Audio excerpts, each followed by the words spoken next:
Friends, आज हम पढ़ेंगे लोक देवता गोगा जी के बारे में। मित्रों, गोगा जी का जन्म जो है देदेरवा चूरू नामक स्थान पर हुआ। गोगा जी राजस्थान के लोक देवता गोगा जी, जो नागों के देवता के रूप में राजस्थान के गांव-गांव में मित्रों पूजे जाते हैं और हमेशा ही राजस्थान की जनता में आस्था के केंद्र रहे हैं। इनका जन्म जो है मित्रों 1003 ईस्वी में ददेरवा एक गांव है मित्रों चूरू जिले का। चूरू जिले में इनका जन्म होता है ददेरवा गांव में। मित्रों, ये नागवंशीय चौहान परिवार से संबंधित थे।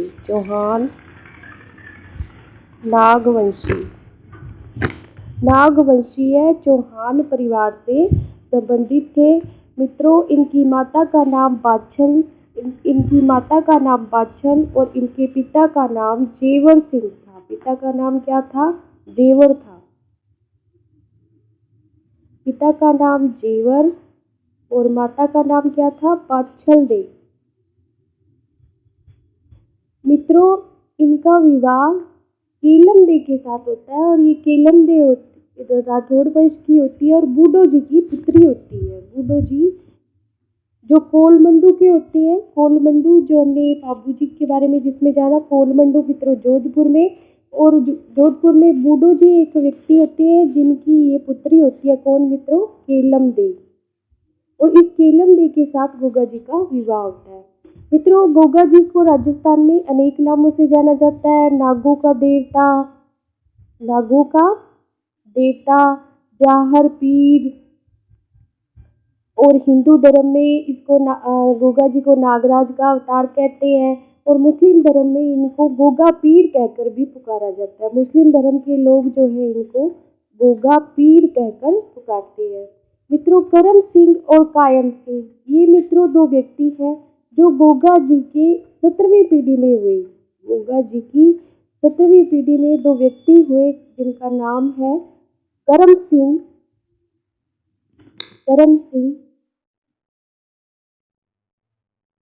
व कायम सिंह। ये करम सिंह और कायम सिंह जो है मित्रों, जिन्हें बलपूर्वक, इनका नाम इसलिए महत्वपूर्ण है क्योंकि मित्रों इनको बलपूर्वक मुस्लिम धर्म जो है इनको ग्रहण करवाया गया और इनका जो नाम था बाद में कायम खानी मुसलमान इनको माना जाने लगा। जब इन्हें बलपूर्वक मुस्लिम धर्म ग्रहण करवा दिया गया तो इन्हें कायम खानी मुस्लिम कहा जाने लगा। ये गोगा जी के वंशज थे, कायम सिंह और करम सिंह। ये मित्रों गोगा जी को अपना पूर्वज मानते हैं। गोगा जी की कथा के बारे में जाने तो मित्रों, गोगा जी की कथा के बारे में कई जनश्रुतियां जो है राजस्थान में प्रचलित है। एक ऐसी ही जनश्रुति जिसमें काफी सत्यता प्रतीत होती है, जो हमें गोगा जी की वास्तविक कहानी लगती है। मित्रों, ऐसी जनश्रुति के बारे में हम जानते हैं। लेकिन गोगा जी की कहानी सुनाने से पहले मेरी आपसे रिक्वेस्ट रहेगी कि मेरे चैनल को लाइक, सब्सक्राइब और शेयर जरूर करें। मित्रों, गोगा जी की माता जो बाछल देवी थी, उनकी शादी के बाद भी कई सालों तक कोई संतान नहीं हुई। काफी मन्नतें मांगने के बाद जो है गोगा जी की जो माता है वो इनके परिवार के इष्ट देव गुरु गोरखनाथ के पास जाती है और मित्रों गुरु गोरखनाथ जो है उन्हें आशीर्वाद देते हैं और खाने के लिए एक सुगंधित पदार्थ देते हैं जिसका नाम होता है गूगल। ये सुगंधित पदार्थ खाने के बाद बाछल देव के गर्भ से गोगा जी का जन्म जो है होता है। इसलिए मित्रों गोगा जी इनका नाम रखा गया। गो जो शब्द है, गोगा जी का जो नाम का जो पहला अक्षर है, इसमें गो जो है, गो का अर्थ तो गुरु गोरखनाथ का आशीर्वाद है। गुरु गोरखनाथ का जो आशीर्वाद है उसके कारण गोगा जी का जन्म हुआ। इसलिए इनका नाम का पहला अक्षर तो गो रखा गया और दूसरा अक्षर मित्रों गा रखा गया, क्योंकि गाय माता के नाम का पहला अक्षर भी गा होता है। इसलिए इनका नाम गोगा रखा गया। मित्रों, जन्म जब हुआ ही नहीं था गोगा जी का, तब क्या हुआ कि बाछल देव जो गोगा जी की माता थी, उनकी ननद को बाछल देव पे शक हो गया अपनी भाभी पे और उन्होंने अपने भाई जेवर जी के कान भर दिए। तो अपनी निर्दोष पत्नी को वो उसके मायके छोड़ने के लिए गुस्से में उसको मायके छोड़ने के लिए बैलगाड़ी में बिठाकर उनको ले जा रहे थे। तो मित्रों इतने में ही बादशाह के गर्भ से गोगा जी जो है वो प्रार्थना करते हैं कि मेरा जन्म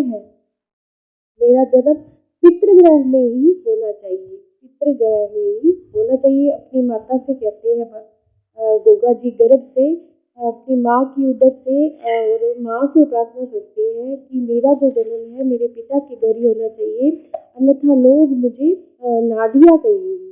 नाडिया मतलब समाज में मेरी इज्जत नहीं रहेगी, लोग मुझे गलत नज़रों से देखेंगे, नाडिया कहेंगे। तो ये जो रिक्वेस्ट थी उनकी और मान ली जाती है। और संयोगवश क्या होता है कि बैलगाड़ी का जो एक बैल होता है उसको सांप काट लेता है। सांप काट लेता है तो बादशाह की जो पीहर ससुराल से पीहर की जो यात्रा होती है बीच में ही रह जाती है। और बादशाह को वापस क्या होता है देदेरवा यानी कि चूरू आना पड़ता है, जहाँ पर गोगा जी का जन्म होता है।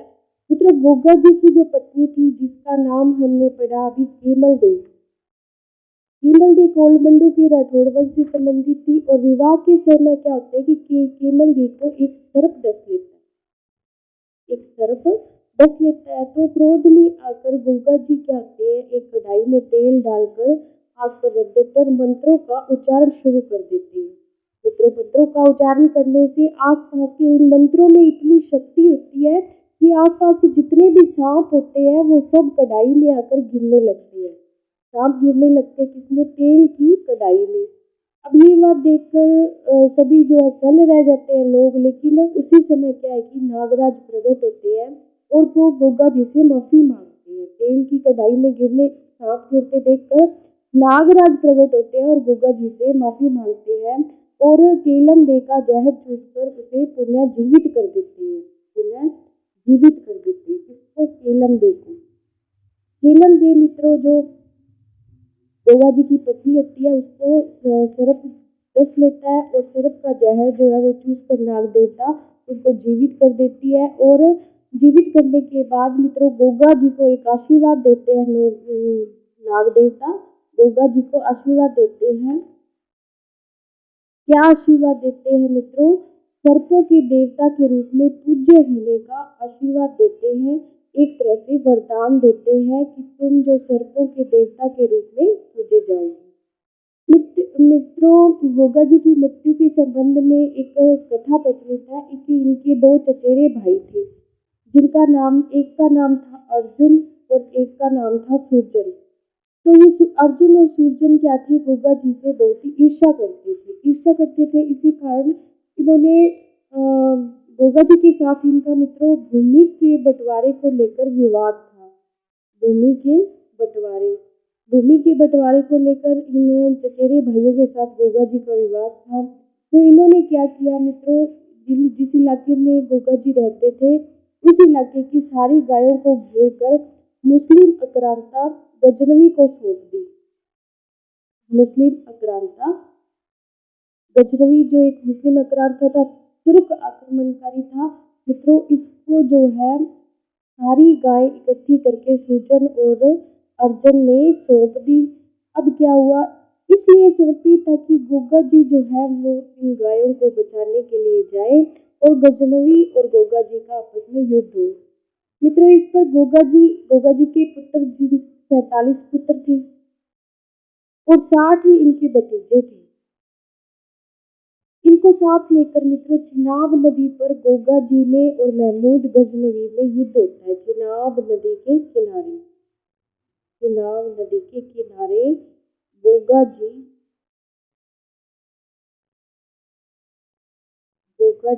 और महमूद गजनवी में युद्ध होता है। गोगा जी व महमूद गजनवी इनके बीच में युद्ध होता है मित्रों। और युद्ध में क्या होता है कि ये गायों को मुक्त कराकर ले जाते हैं।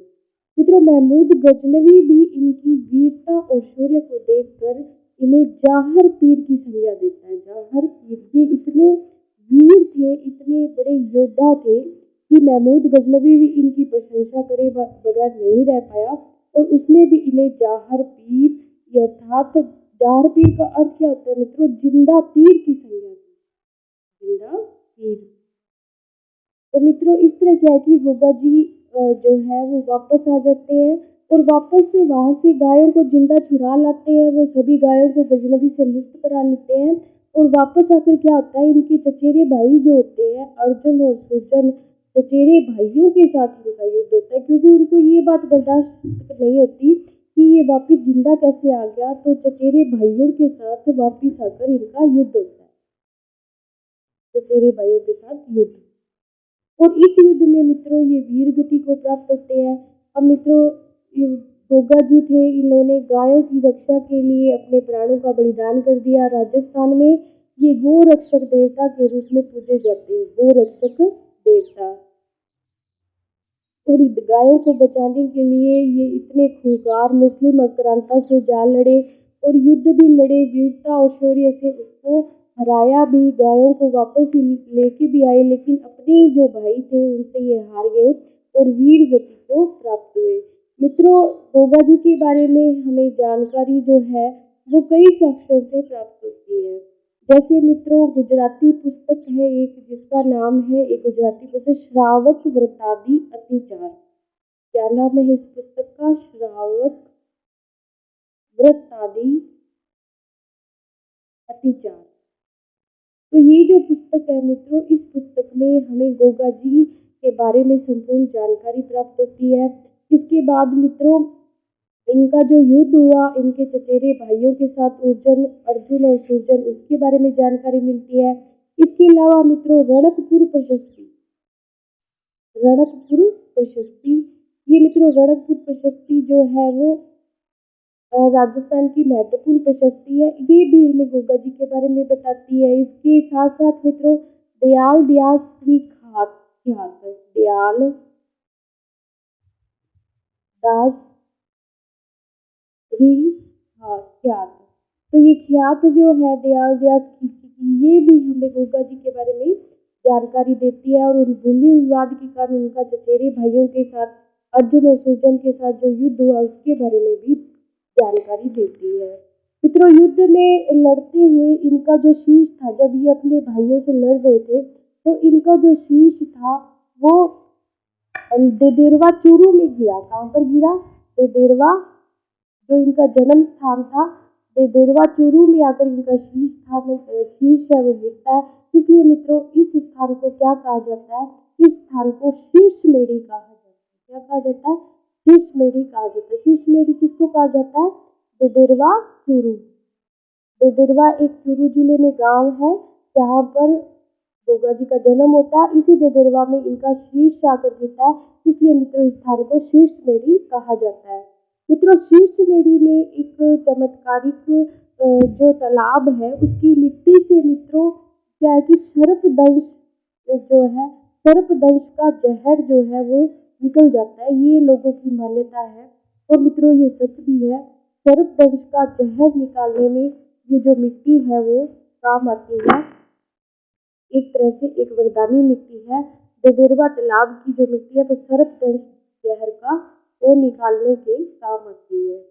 तो मित्रों इस तरह क्या है कि गोगा जी जो है जन जन में अपने चमत्कारों और अपने जो उन्होंने लोक कल्याण के लिए जो कार्य किए, गायों को बचाने के लिए और लोगों को सर्पदंश से इलाज करने के लिए, ये गोगा जी जो है वो राजस्थान में काफ़ी मान्यता प्राप्त है। लोक मान्यता है मित्रों इनको कि इनको नागों का देवता इसीलिए कहा जाता है क्योंकि इन्होंने हमेशा ही जो जन धन है उनकी नागों से रक्षा की है मित्रों। और इनका जो शीर्ष तो युद्ध के समय मित्रों इनका देदेरवा चूरू में गिरा, इसलिए इस स्थान को शीर्षमेढ़ी कहा जाता है। लेकिन बिना शीश का जो धड़ था इनका, बिना शीश का धड़, बिना शीश का धड़ मित्रों इनका पड़ा गोगामेढ़ी नोहर हनुमानगढ़ में। इस जो गोगा नोहर हनुमानगढ़ है इस स्थल को धुरमेढ़ी कहा जाता है। क्या कहा जाता है?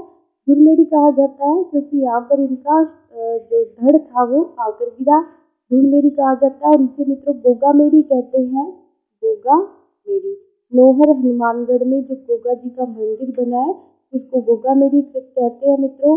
प्रतिवर्ष यहाँ जो है बड़ा भारी मेला लगता है मित्रों। ये किंवदंती प्रचलित है कि गोगा जी के वंश में पैदा हुए उनके पुत्र सामंत चौहान, पुत्र का क्या नाम है, सामंत चौहान नाम के उनके पुत्र थे, जिन्होंने गजनवी की सेना को वैसी धूल चटाई, अनेक बार धूल चटाई जैसे कि गोगा जी ने गजनवी के साथ युद्ध किया था।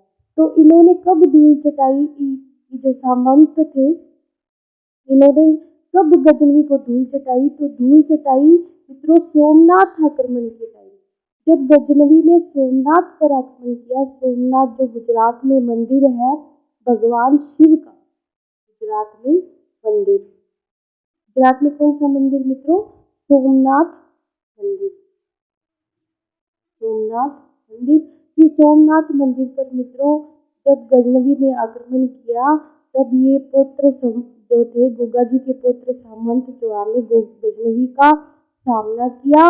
और मित्रों लोगों को मानना था कि गोगा जी की जो आत्मा है वो सामंत चौहान में आके बस गई और उसने ही सोमनाथ मंदिर की रक्षा के लिए गजनवी की सेना से लोहा लिया। मित्रों उसी समय गोगा बापा के नाम से भी जाने जाने लगे, गोगा बापा, गोगा बापा के रूप में भी ये पूजे जाने लगे। कौन, गोगा जी। मित्रों गोगा जी अलग अलग स्थानों पर अलग अलग राज्यों में अलग अलग नाम से जाने जाते हैं, लेकिन राजस्थान में इनको गोगा जी कहकर ही इनकी पूजा की जाती है। मित्रों गोगा जी के जो थान है वो खेजड़ी के नीचे होते हैं। कहाँ होते हैं, गोगा जी के थान कहाँ बने होते हैं मित्रों, खेजड़ी के नीचे। खेजड़ी और गोगा जी का अटूट रिश्ता है मित्रों। सांप की आकृति इनकी जो मूर्ति होती है वो एक जैसे व्हाइट पत्थर होता है और उस पर सर्प की आकृति बनी होती है, कैसी, सर्प की आकृति बनी होती है पत्थर पर, और उसको ही गोगा जी मानकर उनकी पूजा की जाती है।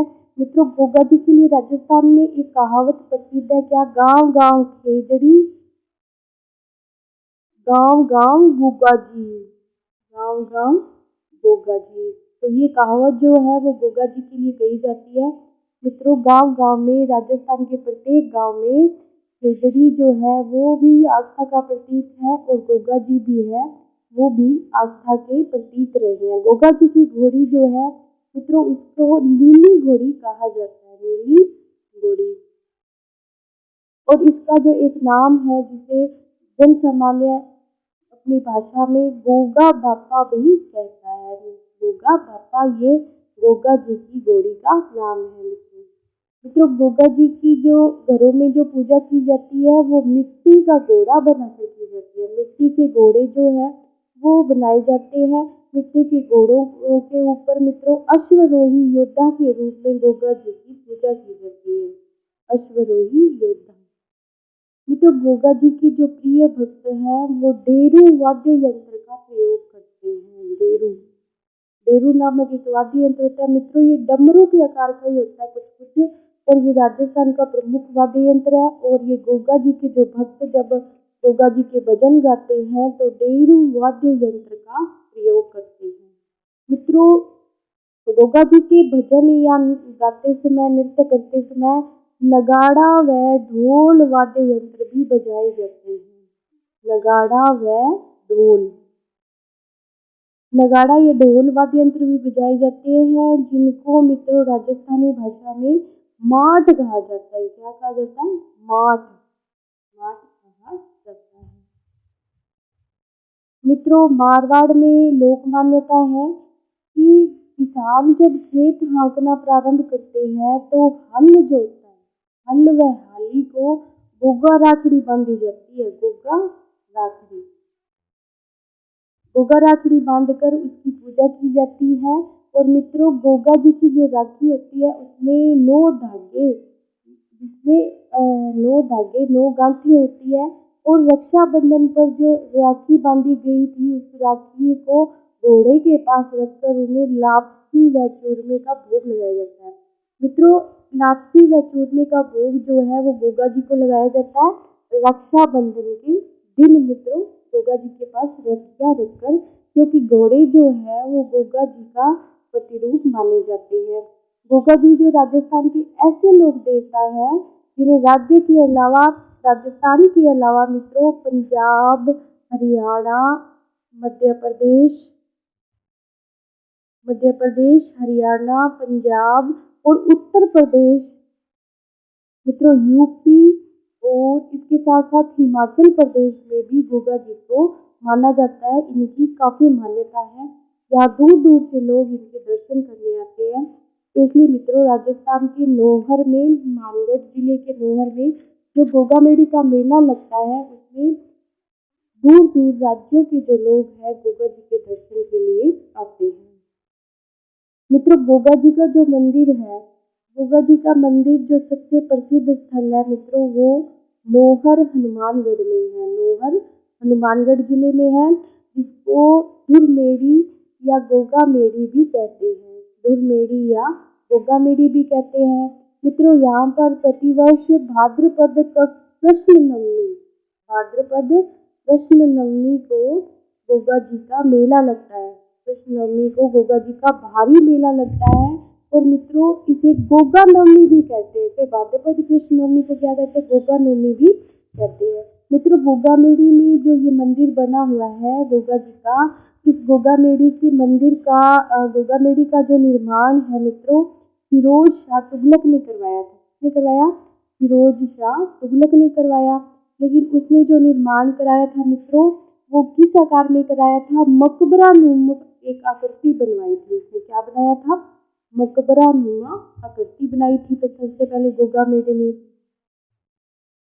उसके बाद मित्रों जो आज का आधुनिक मंदिर हम देखते हैं गोगा मेड़ी में वर्तमान स्वरूप वो महाराजा बीकानेर के महाराजा गंगा सिंह द्वारा बनवाया गया था। बीकानेर के महाराजा गंगा सिंह द्वारा ये जो आज गोगा मेड़ी मंदिर हम देखते हैं बनवाया गया था गंगा सिंह द्वारा। मित्रों फिरोज शाह तुगलक ने जो मकबरा नुमा आकृति बनवाई थी उसका जो मुख्य दरवाजा था उसके ऊपर बिस्मिल्लाह का चिन्ह भी अंकित करवाया था। बिस्मिल्लाह जो शब्द है वो अंकित करवाया, जो आज भी गोगा मेड़ी के मुख्य जो द्वार है उस पर अंकित है। मित्रों गुरु गोरखनाथ का तपस्या स्थल, गोरखनाथ जो गोगा जी के परिवार के इष्ट गुरु थे, गोरखनाथ का जो तपस्या स्थल है वो भी गोगा मेड़ी में स्थित है और उसको नौ लाभ तालाब कहा जाता है, नौ लाभ बाग कहा जाता है। मित्रों गोगा मेड़ी के चारों तरफ जो जंगल है, जो पेड़ लगे हुए हैं उनको गोगा जी की पणि रोपण व जोड़ के नाम से जाना जाता है। गोगा जी की पणि रोपण जोड़ के नाम से जाना जाता है। मित्रों इसके अलावा अगर गोगा जी की जो पूजा स्थल है उनकी बात करें तो गोगा मेड़ी के अलावा गोगा जी की ओल्डी नामक भी एक स्थान है। ये मित्रों जालोर में है, जालोर के सांचौर में है। जालोर जिले का सांचौर जो कस्बा है वहाँ पर ये गोगा जी की ओल्डी है। और इसकी जो स्थापना है मित्रों वो पाटम के दो भाइयों ने करवाई। पाटम एक जगह का नाम है। पाटम के दो भाई कौन थे मित्रों? ये दो भाई कोरिया गांव के राज द्वारा की गई तथा केरिया गांव के राजकुमार ने यहाँ मंदिर बनवाया। मित्रों ये कोई विशेष नहीं है लेकिन हमें इतना पता होना चाहिए कि गोगा जी की ओल्डी है वो कहाँ पर है, तो वो मित्रों सांचौर जालोर में है। तो मित्रों आज की वीडियो में इतना ही। Please like, subscribe and share this channel. धन्यवाद। आगे अगले वीडियो में हम जानेंगे मित्रों देव बाबा की बात।